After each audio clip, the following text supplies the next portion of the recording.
At ngayon po amin din pong pag-uusapan, ito pong napaka-controversial na usapin pagdating sa Biblia. Itong John chapter 10 verse 30, no? I and the Father are one. Sabi po dito, ako at ang Ama ay isa. Most of the time ay nami-misinterpret ito, partner, ng ibang mga theologian at ng mga ibang mga believer. At every theologian, mayroon po silang ibang pagkaunawa dito sa I and the Father are one. Minsan, sinasama po ito yung pagka-Diyos. Pero yung iba naman nagtuturo, hindi ito sa pagka-Diyos kundi sa gawa. Okay? So ngayon, itong John chapter 10:30 ay sa Tagalog version ay sinabi dito na ako at ang Ama ay iisa. Ngayon, ang tanong dito, saan sila iisa? Yun ang magandang tanong. So bago po tayo mag-interpret ng Biblia, tingnan po natin yung whole context ng pinag-uusapan.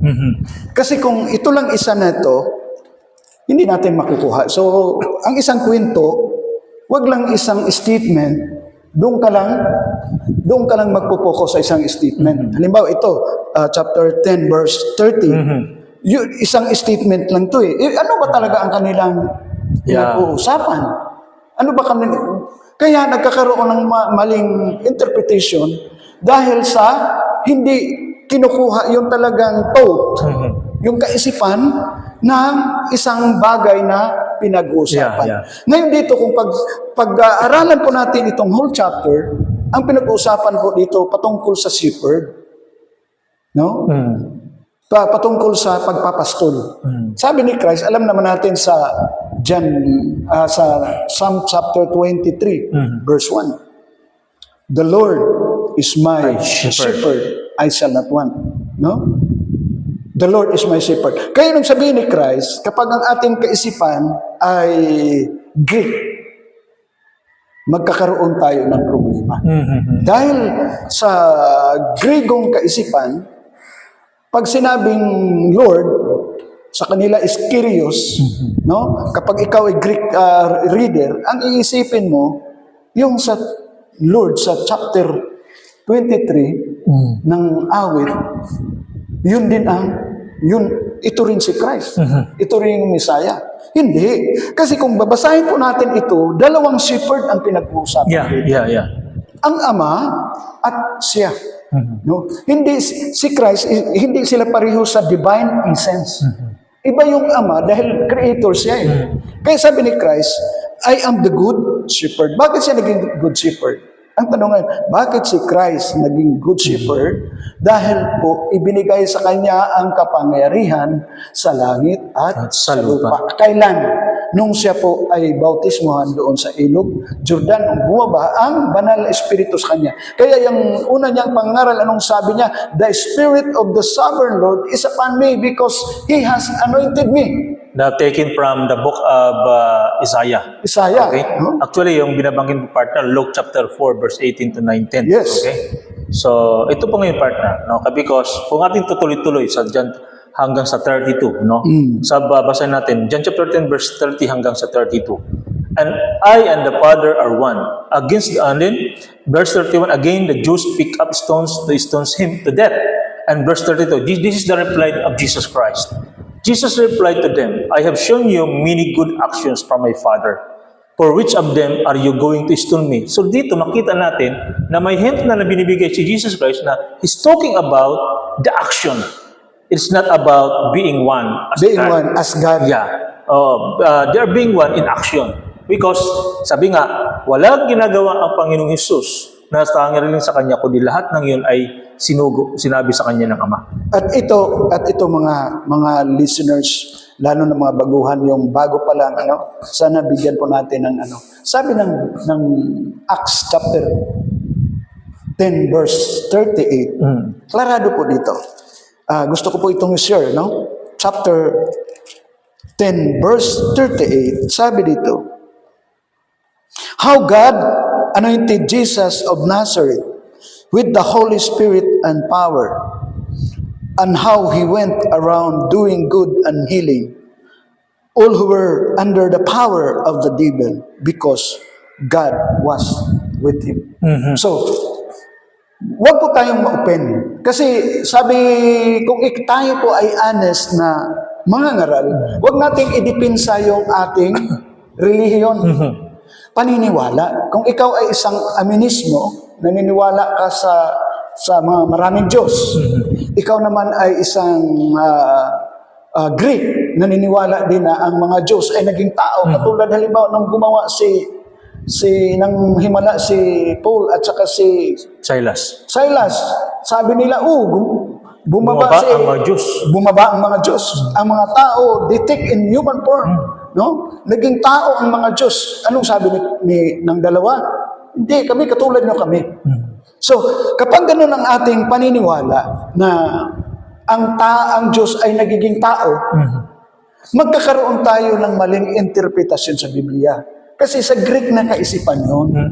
Kaya nga, kailangan sa kaisipan kung sino ang sumulat for interpreting the Bible, ganito, ang una mong tanong, sino ang sumulat? Ano ang kanilang kultura? Ano ang kanilang paniniwala sa Diyos? Di ba? Sila ba ay mga Griego? No. Ang sumulat ng Acts, ang nagsalita, si Pedro. Iisa lang ang Diyos sa kanila. Sa kanilang kultura. Wala na talagang ibang Diyos. Mula pagkabata, talagang tinuturuan na sila na may isang Diyos. Kaya dito, how God anoint. So without the anointing, pag sinabing anoint, binigyan ka ng authority. Binigyan ka ng kapangyarihan. Kaya nakakagawa ka, because of the authority na ibinigay sa iyo, kaya nakagawa ka ng maraming himala. Because God was with him. Ngayon, kung Griego ang kaisipan, na ikaw ay Diyos na naging tao, okay, bigyan natin ng ano naman, na si Christ, kung sa Griegong kaisipan ha, hindi Hebrong kaisipan, na si Kristo, na si Kristo ay naging isang Diyos na naging tao. Bakit ka pa bibigyan ng kapangyarihan? Bakit ka pa kung ikaw ay isang Diyos? Kaya nung sabihin niya, me and my Father are one, hindi po yun ang pinag-uusapan doon, ang konteksto doon, ang pinag-uusapan, hindi yung pagka-Diyos, kundi yung pagiging shepherd. Kaya, naging good shepherd siya kasi ginawa siyang shepherd ng Diyos. Ginawa siyang magiging, kaya nga sabi ng Acts, ginawa siyang Panginoon at tagapagligtas. Kaya, yun ang trabaho ni Christ sa atin. Hindi po siya, kung ano ang Ama, yun din siya. Naging isa sila doon sa kanilang gawain. Huwag nating, kaya sa mayroong nagtuturo dyan na ikalawang, na Diyos daw na naging tao, nagkatawang tao. Kapag Diyos po yun. Si Christ po, wala po siyang divine essence. Okay, bibigyan ko kayo bakit hindi walang divine essence si Christ? Mayroon siya divine moral, mayroon siyang divine moral attributes. Bakit? God is love, si Christ din is love. Pero mayroong essence ang Diyos na wala ang tao. Ano po yun? Ang Diyos po is all-powerful. Ang Diyos ay nasa Kanya ang lahat ng kapangyarihan. Ngayon kung si Christ is all-powerful, hindi na niya sasabihin na all the power of heaven and earth has been given to me. Hindi na niya sasabihin kasi all-powerful ka na. Hindi mo na kailangan. Then, all-knowing. Ang pagbalikan niya, hindi niya alam Yung pag-restore ng kingdom, Hindi pa niya alam. hindi rin niya alam nung sabihin sa kanya, Lord, are you going to restore the kingdom to Israel? No, nasa Ama lamang ito. But you will receive power when the Holy Spirit come upon you and you will be my witness. Hindi rin niya alam. Kaya hindi rin siya all-knowing. Yeah. God is always present. Hindi rin naman siya always present. At ito pa, God is transcendent. Ang Diyos, walang nag-create sa Kanya. Wala siyang Diyos, wala siyang God. Ang Diyos ay wala nang ibang, Walang yung Diyos. Diyos ay wala na siyang Diyos. Ang Diyos ay wala na siyang Siya na lang talaga yan. Siya na lang talaga. Ang created, transcendent. Ngayon, si Christ, lahat po ng dumaan sa tiyan ng isang babae, no? Diyan sa pinakamahalagang bahagi po ng babae. Mayroong isang pinakamahalagang bahagi ng babae. Kapag dumaan dyan, tao po yun. No? Kapag sa Gregong kaisipan, naluko na. Kasi halimbawa, si Hercules, naging tao. Si Zeus, naging tao. Si Isis, yun ang paniniwala. Alisin po natin yung Greek interpretation sa Biblia. Magkaroon po tayo ng Hebrew interpretation. Tama nga The Hebrew partner, Bible. kasi ang nauna, ang Acts chapter 2 verse 36, sino salita rito? Si Peter. Peter din ang salita rito. Sabi niya, therefore, let all the people of Israel understand beyond a doubt that God made this Jesus, whom you crucified, both Lord and Messiah. Wow. So dito makita natin na ang Diyos mismo ang gumawa kay Kristo bilang maging Panginoon at Mesiyas, tagapagligtas. So dito makita natin yung ginamit na Lord dito, capital L-O-R-D. At alam natin sa Bible, pag tumutukoy sa manglalalang, capital L-O-R-D ang ginagamit minsan doon sa lumang tipan. Okay, pag dito naman sa bagong tipan ay minsan ginagamit din ng yan, tinatranslate din ng gano'n. Kaya minsan, ng tao naguguluhan, sino bang Lord ito? Di ba? Yun yung dapat maintindihan natin. Dapat maintindihan natin po na ang salitang Adonai translate ng Septuagint na Kyrios, nang ibig sabihin ay Lord, no? So, pag sinabing Lord sa Old Testament, ang Creator yon. Pag sinabing Lord Jesus sa New Testament, ang Messiah po yon. Kaya, pag sinabing Lord God, wala na nga tayo yatang nababasang salitang Lord God sa sa New Testament. Mayroon. My Lord and my God. Yun, my Lord and my God. Pero yung Lord God referring to the Father. Kaya nga sabi ni Christ, your God and my God is your God, my Father is your Father. Yeah. Kasi siya ang nagbigay nung ibinigay sa kanya ang authority na maging hari sa langit at sa lupa sa period of time, kasi darating din ang panahon, ibabalik din naman niya yan. No? Ibabalik niya. Siya rin, dahil sa kanya ang lahat ng rights, siya rin ang nagbigay sa atin ng rights upang maging anak ng Diyos. Yes.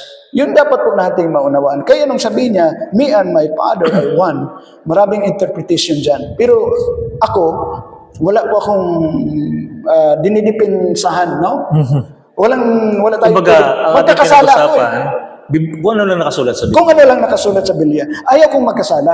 Hindi ko kinikontra ang paniniwala ng mga Greek interpreter, no? So, dahil dito ako babase sa mga authors kasi sa kanilang kultura, isa lang talaga ang Diyos. Hindi sila naniwala na ang Diyos naging tao, nakatawang tao. Mga Greek lang po yan. So, tayo po ay maging honest. No? Dapat kayong matakot. Dahil tayong mga nagtuturo ng Biblia, ang una-unang hatulan ng Diyos. Kaya bago ka magturo, manalangin ka. Amen. Bago ka magturo, mga kapatid, ikaw, no? Bago ka mangaral at magturo, manalangin ka kung talagang kinakausap ka ng Diyos. Baka hindi, no? Wala ako rito talaga, no? Mahirap na lang magkwento. Pero wala ako rito kung hindi ako inatasan ng Diyos, no? Na mangaral. So kailangan nating siguruhin na tayo nga ba talaga ay itinaga ng Diyos sa isang gawain. Dahil unang-una, mananagot tayo sa Diyos. Di ba napakasarap mangaral ng wala kang pananagutan? Oo. Di ba? Hindi ka mananagot kasi nagsasabi ka lang ng totoo. Ngayon kung ididipinsa mo yung relihiyon mo, yung mga iba't ibang paniniwala, magkakaroon ka ng malaking problema. Amen. Amang tama mga kapatid, no, mga sumusubaybay sa videos na ito. I hope nagkaroon ito ng linaw sa inyo about John chapter 10 verse 30. Kaya kung mayroon po kayong katanungan, kung gusto niyo pong ituloy yung discussion, pwede po kayong comment po sa ilalim po ng video. Pwede kayong mag-comment, kaya mag-direct message kayo. Sino man po sa aming dalawa. Okay? At kami naman po ay mag-usap tungkol doon kung meron man po kayong mga message. Okay? Because alam natin ang katotohanan ng hanap natin. Kaya sana po ay inyo pong maintindihan. Amen? Wala po kaming iniipit dito reliyon o tinataas. Wala. Kundi ang ating pong pinag-uusapan ay kung ano lamang po ang nakasulat sa Biblia. Because hindi tayo pwede magturo ng sobra at hindi naman tayo pwede magturo ng kulang. Kaya po mga kapatid, salamat po sa inyong panonood. Hanggang sa muli po, God bless you all.